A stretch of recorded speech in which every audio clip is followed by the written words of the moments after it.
देखिए जी, ये सवाल है हमारा ऑटम 2023 का, रिसेंट अटेम्प्ट में से आया हुआ है। इसको देखते हैं। रिक्वायरमेंट है इसकी कि आपने RL's diluted earning per share जो है वो कैलकुलेट करनी है 31 दिसंबर 2021 के लिए और 31 दिसंबर 2022 के लिए। The following information pertains to Ray limited के बारे में उसने इन्फॉर्मेशन बताई है। The profit for the year ended 31 December 2022 amounted to ₹84 million और 2021 का लॉस कितना है, 60 मिलियन का है जो इसने हमें गिवन किया हुआ है। The outstanding weighted average number of shares was 15 million during the year 2022 and 2021। Number of shares इसने गिवन कर दी है। तो बेसिक ईपीएस तो है वो तो हम बड़े आराम से क्या कर सकते हैं, दोनों सालों की निकाल सकते हैं। फिर वो कहता है on 1 January 2021 2 million convertible bonds having a par value of ₹100 each were issued. जब हम जनवरी 2021 को आप बॉन्ड इशू कर रहे हैं, the bonds carry interest eight 20% per annum. हम बॉन्ड में कितना इंटरेस्ट देंगे, 20% पर एनम देंगे। Payable on 31 December each year, और हर साल 31 दिसंबर को हम बॉन्ड पे करेंगे। Each bond is convertible into 3 ordinary shares if converted after 3 years. अगर 3 साल के बाद कन्वर्ट करोगे तो 3 में जाएगा। और 4 ordinary shares if converted after 5 years, और 5 सालों बाद कन्वर्ट करवाओगे तो 4 में जाएगा। हमने असूल पढ़ा हुआ है कि हमने हाईएस्ट में जाना होता है, तो हम किस में जाएंगे, हम 4 वाला जो है वो अडॉप्ट कर रहे होंगे कि वहाँ पे जाके कन्वर्जन होनी चाहिए। मैक्सिमम डाइल्यूशन में जाना होता है हमने। फिर फिर है जी ऑन 1 जनवरी 2021 को ही 12 मिलियन शेयर वारंट्स हैं वर issued which can be exercise after 2 year, जिसको 2 साल बाद आप क्या कर सकते हैं, ऑप्शन को शेयर में कन्वर्ट करवा सकते हैं। किस कीमत के ऊपर, ₹21 पर शेयर के ऊपर। The average market price of each of the RL share during the 2022 and 2021 were 28 and 21। तो ये उसने हमें एवरेज प्राइस भी गिवन कर दी है, मार्केट प्राइस भी। तो हमने नंबर ऑफ़ शेयर्स देखने हैं कि डाइल्यूटिव है कि नहीं है, वो देखने हैं। फिर जी ऑन 1 जनवरी 2022 6 मिलियन हमने 16% क्यूमुलेटिव इररिडीमेबल प्रेफरेंस शेयर्स जो हैं वो इशू किए हैं ₹10 ईच के हिसाब से। Every 3 preference shares are converted into 1 ordinary share after 4 year. 4 सालों के बाद हम उसको ये कन्वर्ट कर देंगे। एप्लीकेबल टैक्स रेट जो है वो हमारे पास कितना है, 30% है जो इसने हमें गिवन किया है। तो दिस इज़ द क्वेश्चन। बड़ा इजी सा क्वेश्चन है, बहुत ही आसान क्वेश्चन है। इसको ज़रा हमने लेके चलना है, इसको ज़रा हमने देखना है। बेसिक ईपीएस भी निकलवानी है और हमने डाइल्यूटेड ईपीएस जो है वो भी इसकी कैलकुलेट करनी है। तो सवाल मेरे ख्याल से आप लोगों को समझ आ गया होगा। तो हम इसको सॉल्व करते हैं। हमारे पास यहाँ पे आ जाएगा 2022, यहाँ पे आ जाएगा मेरे पास 2021। तो सबसे पहले मैं ले लेता हूँ बेसिक ईपीएस।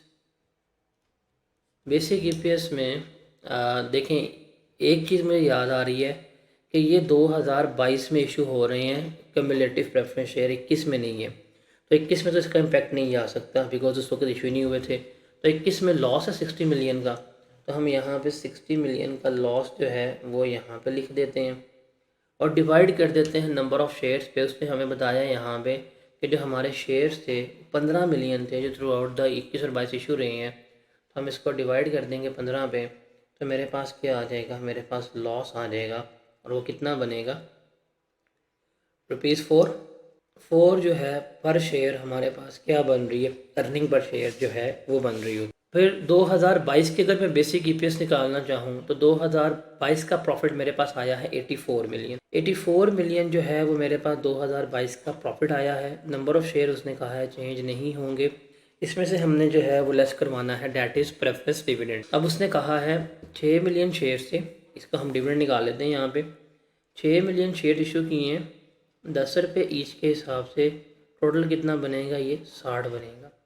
इसके ऊपर हम 16% जो है वो क्यूमुलेटिव प्रेफरेंस डिविडेंड जो है वो पे करेंगे। तो कितना बनेगा, 9.6। तो 84 में से अगर हम 9.6 लेस करवाएं और 15 पे डिवाइड कर दें तो मेरे पास बेसिक ईपीएस कितनी आ जाएगी, ₹4.96।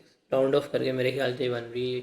इस डेट क्लियर। बेसिक ईपीएस तो इसमें आसान थी, उसमें तो कोई प्रॉब्लम नहीं थी। पहले हम बात करते हैं 2021 की डाइल्यूटिव ईपीएस में। 2021 का मैं पहले वारंट्स की बात करता हूँ, शेयर वारंट्स, बिकॉज ये सबसे आसान होते हैं, इस पर नंबर ऑफ शेयर हमारे इंक्रीज होते ही होते हैं। 21 एक्सरसाइज प्राइस है, 21 ही मार्केट वैल्यू है, तो कोई एडिशनल शेयर इशू आएगा? The answer is no. तो 2021 में शेयर वारंट्स का तो कोई इम्पैक्ट नहीं आएगा, बिकॉज वो ना तो वो डाइल्यूटिव है, ना वो एंटी डाइल्यूटिव है, कुछ भी नहीं है, तो वो तो इग्नोर हो जाएंगे। बिकॉज मार्केट भी 21 है, हमने भी 21 का कहा हुआ, तो कोई बंदा कन्वर्ट नहीं कराएगा, कहेंगे भाड़ में जाओ, ये तो कुछ नहीं हो सकता। हाँ, 2021 में इसका इम्पैक्ट आएगा, कौन से? हमने 2 मिलियन कन्वर्टेबल बॉन्ड इशू किए हुए हैं, जिसकी पार वैल्यू क्या है? 100 है। तो 2 मिलियन कन्वर्टेबल बॉन्ड है, 100 की पार वैल्यू है, टोटल वैल्यू कितनी बनती है? 200 मिलियन बनती है इसके ऊपर। और बॉन्ड के ऊपर इंटरेस्ट कितना पे कर रहे हैं हम? 20% इंटरेस्ट हम पे कर रहे हैं। जो हमारी इंटरेस्ट कॉस्ट बन रही है, जो इसमें है, वो कितनी बन रही होगी? 40 मिलियन जो है वो हमारी इंटरेस्ट कॉस्ट बनती है, जो हम पे करते हैं। अगर ये कन्वर्ट हो जाए तो ये इंटरेस्ट की सेविंग होगी, और इंटरेस्ट पर चूँकि टैक्स का इम्पैक्ट भी आएगा, तो हम इसमें से टैक्स जो है लेस करवा देंगे 30%। तो 40 का 30% कितना बनता है? टैक्स 30% जो है वो हम यहाँ लेस करवा देंगे, ये 12 आ जाएगा। तो जो मेरी इंक्रीमेंटल सेविंग्स होगी वो कितनी होगी? ये मेरी इंक्रीमेंटल सेविंग्स जो है वो 28 की आ रही है। अब इंक्रीमेंटल शेयर्स की अगर बात करूं कि अगर ये कन्वर्ट हो जाएं तो मेरे शेयर्स कितने आएंगे? ईच बॉन्ड जो है वो 3 ऑर्डिनरी शेयर्स में कन्वर्ट होगा अगर 3 साल में करवाते हो, या 4 ऑर्डिनरी शेयर्स में कन्वर्ट होगा अगर 2 साल के बाद करवाते हो, 5 साल के बाद। तो हमने मैक्सिमम पे जाना है, तो 5 में कन्वर्ट हो रहा है 2 मिलियन शेयर से, इसको 4 से मल्टीप्लाई कर दें तो क्या आंसर आ जाएगा? 8 हमारे पास जो हैं वो एडिशनल शेयर्स आ जाएंगे। तो अगर मैं अब डाइल्यूटेड ईपीएस कैलकुलेट करना चाहूँ 2021 की, तो 60 मेरा लॉस था, 28 की मुझे इंक्रीमेंटल सेविंग्स हुई हैं, वो मैं ऐड कर दूंगा। ओपनिंग शेयर मेरे पास 15 थे, और एडिशनल इंक्रीमेंटल शेयर्स मेरे पास 8 के आएंगे। इसको अगर हम सॉल्व करें तो मेरे पास क्या जवाब आएगा? -1.39 नेगेटिव में आ रहा है, ब्रैकेट में आ रहा है। ये भी क्या है? ये एंटी डाइल्यूटिव है, हम इसको ट्रीट नहीं करेंगे। बिकॉज हमने जब डाइल्यूटेड ईपीएस पढ़ रहे थे, वहाँ पे हमने डिस्कशन की थी कि अगर प्रॉफिट डाइल्यूटिव का बेसिक से ज़्यादा हो तो हम कहते हैं एंटी डाइल्यूटिव है। सिमिलरली अगर लॉस कम हो रहा है तो वो भी एंटी डाइल्यूटिव है। देखें, अगर बेसिक ईपीएस है, उसका लॉस पर शेयर 4 पे है, और अगर ये हम इसको डाइल्यूट कर रहे हैं, वो 4 से बढ़ने की बजाय कम हो गया है, तो ये क्या है? एंटी डाइल्यूटिव है। तो ये हम रिपोर्ट नहीं कर सकते, इसका कोई एलिमेंट वगैरह इसमें नहीं आएगा। 2022 की डाइल्यूटिव ईपीएस जो है वो कैलकुलेट कर लेते हैं। अब यहाँ पे 3 सिक्योरिटीज़ हैं, उसके लिए हमने अपना टेबल जो सीखा हुआ है वो बनाएंगे। यहाँ पे आ जाएगा कैटेगरी, यहाँ पे आ जाएगा जी मेरे पास इंक्रीमेंटल सेविंग्स, यहाँ पे आ जाएगा मेरे पास इंक्रीमेंटल शेयर्स, यहाँ पे आ जाएगी मेरे पास इंक्रीमेंटल ईपीएस, और यहाँ पे मैं ले लूँगा रैंक। अब सिंपल सी बात है, हम पहले ही बात करते हैं जो बॉन्ड्स, अभी बॉन्ड्स की हमने कैलकुलेशन की है कि अगर बॉन्ड्स में सेविंग वगैरह हो रही है तो कितनी होगी और कितनी नहीं होगी, वो सारा कुछ जो है वो हम यहाँ पे देखते हैं। तो बॉन्ड्स की अगर हम बात करें तो बॉन्ड्स का भी हम कैलकुलेट करके आए हैं कि बॉन्ड्स अगर हम कन्वर्ट करवा लेते हैं तो बॉन्ड्स के ऊपर जो हमारी सेविंग जो है वो 28 मिलियन थी, अभी हमने ऊपर कैलकुलेट की है, और इंक्रीमेंटल शेयर्स जो हैं वो हमारे 8 थे। तो मेरी इंक्रीमेंटल ईपीएस कितनी आती है? 8 24 3.5 जो है ये मेरी इंक्रीमेंटल ईपीएस आ रही होगी बॉन्ड्स के परस्पेक्टिव। फिर शेयर वारंट्स पे हम यहाँ पे कैलकुलेट कर लेते हैं। मेरे पास शेयर वारंट्स इशू किए गए हैं मेरे पास 12 मिलियन के। अब मेरे पास फेयर वैल्यू जो है 2022 में वो 28 है, एक्सरसाइज प्राइस जो है वो 21 है, इसको 21 पे डिवाइड किया तो बताएं क्या जवाब आएगा? 3 मिलियन जो है वो हमारे पास क्या बन रहे होंगे? हमारे पास इंक्रीमेंटल शेयर्स जो हैं वो बन रहे हैं। तो ये हमारे पास आ गए इंक्रीमेंटल शेयर्स। वारंट्स की बात करें अगर हम, इंक्रीमेंटल सेविंग कोई नहीं होती, इसमें शेयर्स ही होते हैं, इसकी इंक्रीमेंटल ईपीएस भी कोई नहीं होती। फिर एंड पे मेरे पास आ गया है cumulative irredeemable shares, preference shares जो हैं वो भी ले लेते हैं अगर ये भी कन्वर्ट हो जाए। तो इसका डिविडेंड जो हमारा सेव होगा वो हमें पता है, बेसिक ईपीएस में 9.6 हमने निकाला हुआ है। अगर ये कन्वर्ट हो जाए तो 9.6 की तो डिविडेंड की सेविंग है। नंबर ऑफ़ शेयर्स में क्या है, उसने कहा है कि हर 3 के बदले में 1 मिलेगा। तो 6 मिलियन शेयर से प्रेफरेंस शेयर्स की अगर हम बात करें तो उसने कहा था कि 6 मिलियन शेयर हैं, हर 3 के बदले में आपको कितना मिलेगा, आपको 1 ऑर्डिनरी शेयर जो है वो मिल रहा होगा। तो आपके नंबर ऑफ शेयर्स कितने बनेंगे, 2 मिलियन जो है वो आपको एडिशनल शेयर्स मिल रहे होंगे। तो हम वो यहाँ पे लिख लेंगे। अब 9.6 को 2 पर डिवाइड करें, आपकी इंक्रीमेंटल अर्निंग क्या आएगी, 4.8 आपकी इंक्रीमेंटल ईपीएस आ जाएगी। रैंकिंग की बात करें, ये हमेशा रैंक 1 होता है वारंट्स, उसके बाद ये रैंक 2 हो जाएगा, ये हमारे पास क्या हो जाएगा, रैंक 3 हो जाएगा।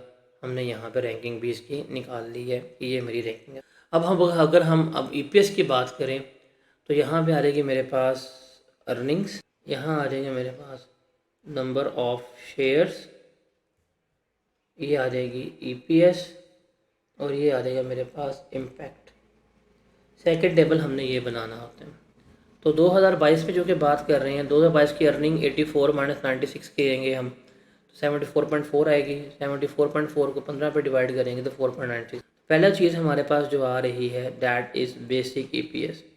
अर्निंग्स हमारे पास 74.4 हमने निकाली हुई है, नंबर ऑफ़ शेयर हमारे पास 15 है, ये भी हमने निकाले हुए हैं। इसको डिवाइड करेंगे तो ये 4.96 मेरे पास आ जाएगी बेसिक। फिर रैंकिंग में जाएंगे, पहले वारंट्स आता है सबसे पहले, तो हम यहाँ पे क्या करेंगे, हम इसको ला के वारंट्स पे डिवाइड कर देंगे। अर्निंग्स कुछ नहीं है, इंक्रीमेंटल जो हमारे पास मिल रहा होगा वारंट्स की वजह से, कितने शेयर से इजाफी हमारे पास वारंट्स की वजह से 3 शेयर हमारे पास यहाँ पे ऐड हो जाएंगे, तो ये बन जाएगा 18। तो ईपीएस हमारी कितनी आएगी, प्रॉफिट तो मेरा 74.4 ही है, 74.4 को अगर मैं 18 पे डिवाइड करूँगा तो मेरे पास ईपीएस कितनी आ जाएगी, 4.13। 4.13 मेरे पास ईपीएस होगी, कम हो रही है, तो मैं कह दूँगा ये मेरी डाइल्यूटिव ईपीएस है। फिर रैंक में नंबर 2 पे मेरे पास बॉन्ड्स आ रहे हैं, तो बॉन्ड्स को ले लेंगे।